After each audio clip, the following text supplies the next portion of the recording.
حسن کی خلافت ہوئی 6 مہینے، لیکن اب جب جنگ کا معاملہ ہوا تو حضرت حسن نے دستبرداری اختیار کر لی، حضرت معاویہ کو تسلیم کر لیا خلیفہ۔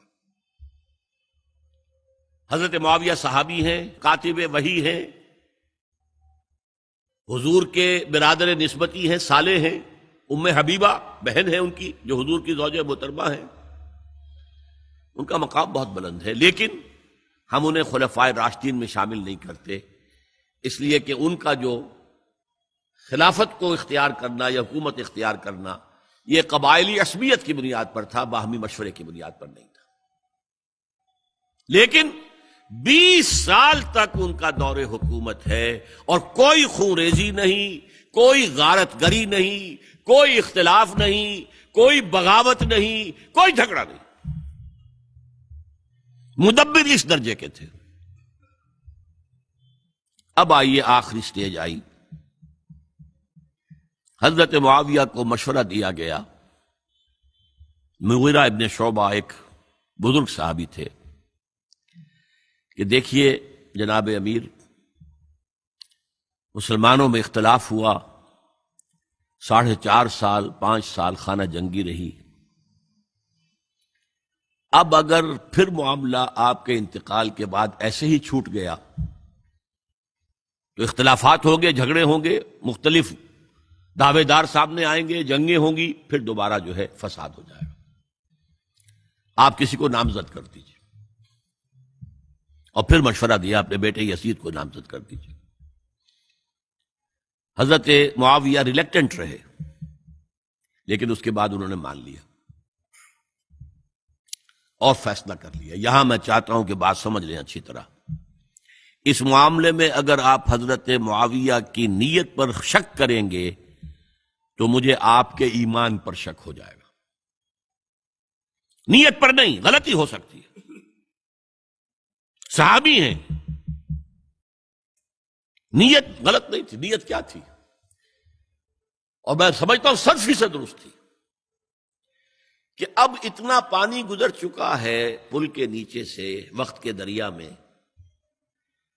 کہ بارے صحابہ سب رخصت ہو چکے، اب اکثریت 9 مسلموں کی ہے، عصبیتیں بھی ہیں، قبائلی عصبیتیں ختم تو نہیں ہوئی، لہذا جب تک کوئی قبائلی عصبیت پیچھے نہیں ہوگی حکومت کے، حکومت نہیں چل سکے گی۔ یہ ابن خلدون کا لفظ ہے، عصبیت، کوئی چیز جو جوڑے آپ کو۔ تو دینی عصبیت اب کمزور پڑ گئی ہے، اس لیے کہ حضور نے جن کو تربیت دی تھی وہ اب گئے، اکثر و بیشتر گئے۔ اب اگر ایسے ہی چھوڑ دیا گیا اور کوئی قبائلی عصبیت پشت پر نہ آئی تو پھر خانہ جنگی ہوگی، 5 سال تک ہوئی۔ اس بنا پر انہوں نے اسے صحیح سمجھا۔ آپ اختلاف کر سکتے ہیں، صحابہ کی رائے سے اختلاف ہو سکتا ہے، لیکن آپ ان کی نیت پر شک نہیں کر سکتے۔ بہرحال واقعہ کیا ہے تاریخی اعتبار سے کہ یہ 10ویں سال میں نامزد کر دیا یزید کو اپنے بعد خلیفہ کے لیے، ولی عہد۔ اس وقت تقریباً سب نے بات مان لی سوائے 5 افراد کے۔ وہ 5 افراد بہت اہم تھے، بہت اہم۔ ابو بکر اہم ترین آدمی تھے، ان کے بیٹے عبد الرحمن ابن ابو بکر۔ عمر نمبر 2 تھے، عبداللہ ابن عمر۔ زبیر، عبداللہ ابن زبیر۔ عباس، عبداللہ ابن عباس۔ اور حسین ابن علی۔ حضرت حسن کا انتقال ہو گیا تھا۔ اہل تشیع کا کہنا یہ کہ زہر دیا گیا، واللہ عالم، میں کچھ نہیں کہہ سکتا، میں کوئی تاریخ کا محقق اس معنی میں نہیں ہوں، میں موٹی موٹی باتیں جانتا ہوں۔ بہرحال انتقال ہو گیا تھا، 5 آدمیوں نے نہیں مانا، لیکن دیکھیے یہ تھی تدبر کی بات حضرت امیر معاویہ کی۔ کوئی دباؤ نہیں ڈالا، کوئی جبر نہیں کیا، کوئی کسی کو نقصان نہیں پہنچایا کہ نہیں مان رہے تو یہ کر دیں، نہیں۔ دیکھیں گے جب وقت آئے گا۔ جب وقت آیا حضرت معاویہ کے انتقال کے بعد، اب ایک صاحب جا چکے تھے، حضرت عبد الرحمن ابن ابی بکر فوت ہو چکے، اب 4 رہ گئے، 3 عبادلہ، عبداللہ ابن عمر، عبداللہ ابن عباس، عبداللہ ابن زبیر، ایک حسین ابن علی رضی اللہ تعالی عنہم اجمعین۔ جب بیعت ہو گئی یزید کی تو اب ان کے درمیان اختلاف ہوا۔ یہ بات اچھی طرح سمجھ لیجئے، تاریخی حقائق، موٹے حقائق کو چھوڑ کر باریکیوں میں جب پڑھتے ہیں تو معاملہ غلط ہو جاتا ہے۔ موٹے حقائق کو سمجھیے، جیسے کہتے ہیں میکرو اکنامکس اور مائکرو اکنامکس۔ میکرو ہسٹری جو ہے، 2 ایک طرف ہو گئے، 2 ایک طرف ہو گئے۔ عبداللہ ابن عباس کی رائے ہوئی کہ اگرچہ یہ غلط کام ہوا ہے، یہ قیصر و کسریٰ کی سنت پر عمل ہو رہا ہے، لیکن یہ ایسی بڑی بات نہیں ہے کہ خون ریزی شروع کر دی جائے اور امن و امان ختم ہو جائے۔ یہی بات عبداللہ ابن عمر کی ہو گئی، یہ 2 تو ایک یکجا ہو گئے۔ مصلحت کہہ لیں جو بھی سمجھے، لیکن نیت پر حملہ نہیں کر سکیں گے آپ۔ دیانتاً انہوں نے یہ سمجھا کہ اب جب کہ ہو گیا معاملہ تو ٹھیک ہے۔ حرام مطلق تو کہیں نہیں لکھا ہوا قرآن کے اندر کہ بیٹا نہیں ہو سکتا، کہیں نہیں لکھا ہوا۔ بہرحال ان 2 کی رائے یہ ہوئی کہ اگرچہ کام غلط ہے لیکن اتنا غلط نہیں ہے کہ اس کو چیلنج کیا جائے اور اس سے جو ہے خانہ جنگی شروع ہو جائے اور فساد شروع ہو جائے۔ 2 کی رائے یہ ہوئی کہ نہیں، we have to challenge it come what میں۔ عبداللہ ابن زبیر، حسین ابن علی رضی اللہ تعالی عنہما یا عنہم، تو یہ 2 علیحدہ۔ ان 2 میں اب اختلاف ہوا۔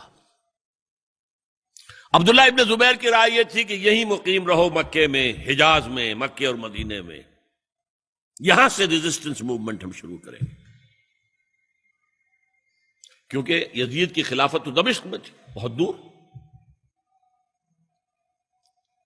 حضرت حسین کو خطوط آ رہے تھے کوفے سے، کوفہ حضرت علی کا صدر مقام رہا تھا، اور جن سبائیوں نے فتنہ پیدا کیا تھا حضرت عثمان کے خلاف وہ بھی وہیں آباد تھے۔ انہوں نے خطوط کا تاطا باندھ دیا، آپ آئیے ہم آپ سے بیعت کریں گے اور کھڑے ہوں گے اور مقابلہ کریں گے اور اس یزید کی حکومت ختم کریں گے۔ ڈاک کے تھیلے بھرے ہوئے۔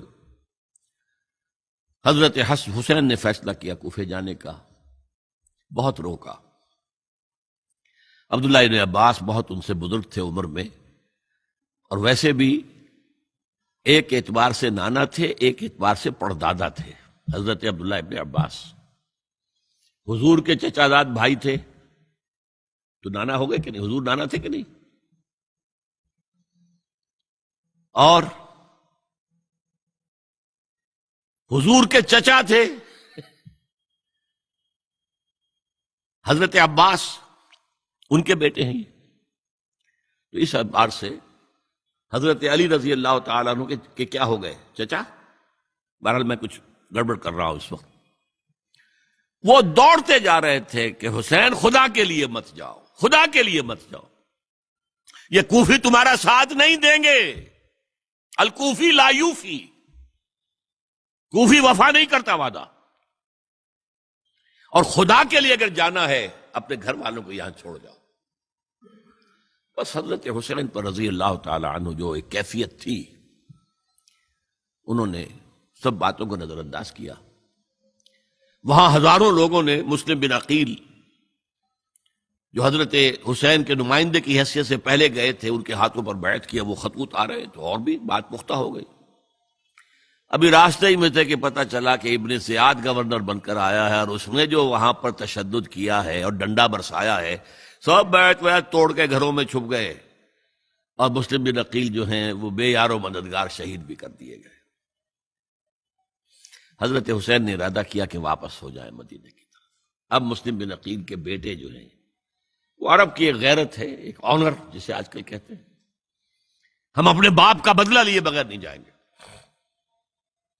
اور حضرت حسین کی شرافت اور مروت، یہ لوگ میرے ساتھ آئے تھے نا، میرا ساتھ دے رہے تھے، اب میں ان کا ساتھ کیسے چھوڑوں؟ بہرحال وہ حادثہ فاجعہ ہو کر رہا، اور اس میں سب سے بڑا سبب جو بنا ہے وہ میں چاہتا ہوں جس کی طرف کسی کی نگاہ نہیں گئی۔ افسوس یہ ہے کہ میرا اس پر جو کتابچہ ہے سانحہ کربلا وہ آؤٹ آف پرنٹ تھا، کوشش تھی کہ آج یہاں وہ پیش کیا جاتا، مختصر ترین، لیکن آپ دیکھیں گے کہ کلیئر ہو جاتی ہے ہسٹری۔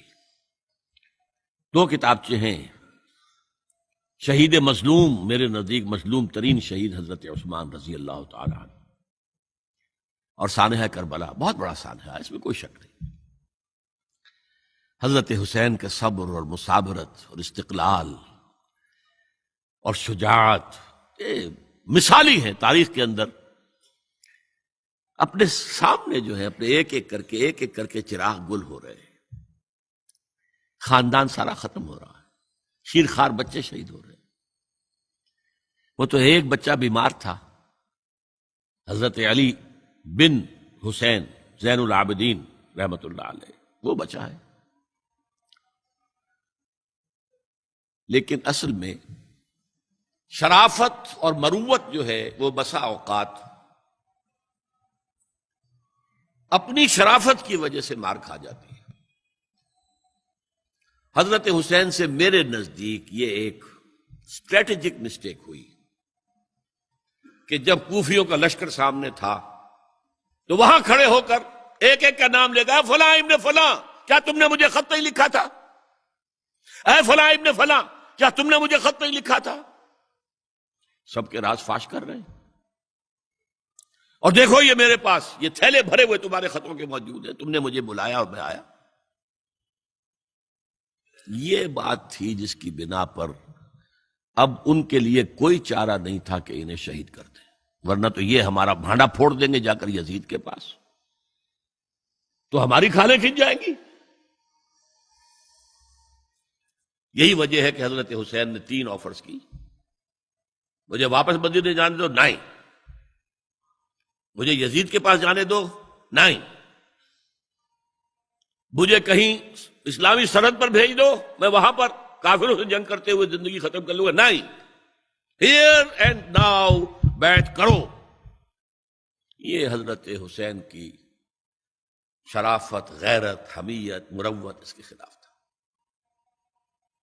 لہذا انہیں شہید کیا گیا۔ اور پھر خیموں کو آگ لگائی گئی، یہ نوٹ کیجئے کیوں لگائی گئی۔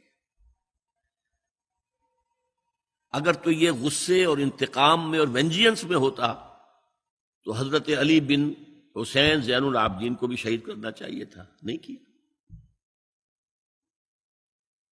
اگر یہ اس طرح کا معاملہ ہوتا تو خواتین کی بے حرمتی ہوتی، نہیں ہوئی۔ یہ خیمے کیوں جلائے؟ تاکہ وہ جو ایویڈنس ہے وہ ختم ہو جائے، ہمارے خلاف یہ جو ڈاکومنٹری پروف لیے پھر رہے ہیں، خیمے جلیں گے اور یہ تھیلے بھی جل جائیں گے اور یہ خود بھی جل جائیں گے اور ہم بچ جائیں گے۔ یہ ہے میرا تجزیہ۔ بہرحال اس میں کوئی شک نہیں کہ تاریخ انسانی کے عظیم حوادث میں سے وہ ہے، اور میرے نزدیک حضرت حسین رضی اللہ تعالیٰ عنہ کا اختلاف کر سکتا ہے، جو چاہے کرے، حضرت حسین سے اختلاف کرے اور اتفاق کرے حضرت عبداللہ ابن عمر، عبداللہ ابن عباس کے ساتھ، تب بھی ٹھیک ہے۔ اور اگر حضرت عبداللہ ابن عباس اور عبداللہ ابن عمر سے اتفاق کرے اور حضرت حسین ان سے اختلاف کرے، تب بھی شک ہے۔ معصوم کوئی نہیں، ہمارے نزدیک معصومیت خاصہ نبوت ہے، نبوت ختم ہوئی حضور پر، معصومیت ختم ہوئی، غلطی ہر ایک سے ہو سکتی ہے اور آپ رائے رکھ سکتے ہیں، لیکن کسی صحابی کی نیت پر حملہ نہیں کریں گے۔ صحابی کی نیت پر حملے کا مطلب کیا ہے کہ محمد صلی اللہ علیہ وسلم تزکیہ نفس نہیں کر پائے، یہ ریفلیکٹ کرے گی حضور کی اس پوری کی پوری جد و جہد پر کہ شخصیت سازی نہیں کر پائے محمد صلی اللہ علیہ وسلم، نہیں، معاذ اللہ ثم معاذ اللہ ثم معاذ اللہ۔ بہرحال یہ ہے تاریخ کے اعتبار سے ہمارے ہاں جو عظیم ترین ذی الحج کے مہینے میں حضرت عثمان شہید ہوئے تھے، 28 ذی الحج کو حضرت عمر پر حملہ ہوا تھا، 1 محرم کو ان کی شہادت ہوئی تھی، 10 محرم کو یہ سانحہ کربلا پیش آیا تھا۔ یہ ہماری اس ابتدائی تاریخ کے اہم لینڈ مارکس ہیں جنہیں ہم شہادت کے نام سے جانتے ہیں، لیکن میں اب پھر دوبارہ کہوں گا یہ اللہ کی راہ میں قتل ہوئے۔ وَلَا تَقُولُوا لِمَنْ يُقْتَلُ فِي سَبِيلِ اللَّهِ أَمْوَاتٌ بَلْ أَحْيَاءٌ وَلَٰكِنْ لَا تَشْعُرُونَ۔ ولا تحسبن الذین قتلوا فی سبیل اللہ امواتا بل احیاء عند ربہم یرزقون، لیکن وہ شہادت علی الناس کی ذمہ داری جو مجھ پر اور آپ پر ہے، حضرت حسین کو یاد کر لیں، حضرت عثمان کو یاد کر لیں، ان کے لیے کوئی رنج اور غم کا اظہار کر لیں، اس سے کچھ حاصل نہیں ہے۔ حاصل تو یہ ہے کہ شہادت علی الناس کی تیاری کیجئے، اپنی ذاتی زندگی میں آج سے گواہی دیجئے اللہ کے بندے ہونے کی، اپنے عمل میں، اپنے قول میں، اور کوشش کیجئے کہ مل جل کر اس ملک کے اندر وہ نظام برپا کرے کہ جو شہادت علی الناس دین حق کے ایک کامل نمونے کے طور پر دنیا پر حجت قائم کر دے کہ دیکھ لو اپنی آنکھوں سے، یہ ہے وہ دین حق جو محمد لے کر آئے تھے۔ اللہ تعالیٰ مجھے اور آپ کو اس کی توفیق عطا فرمائے۔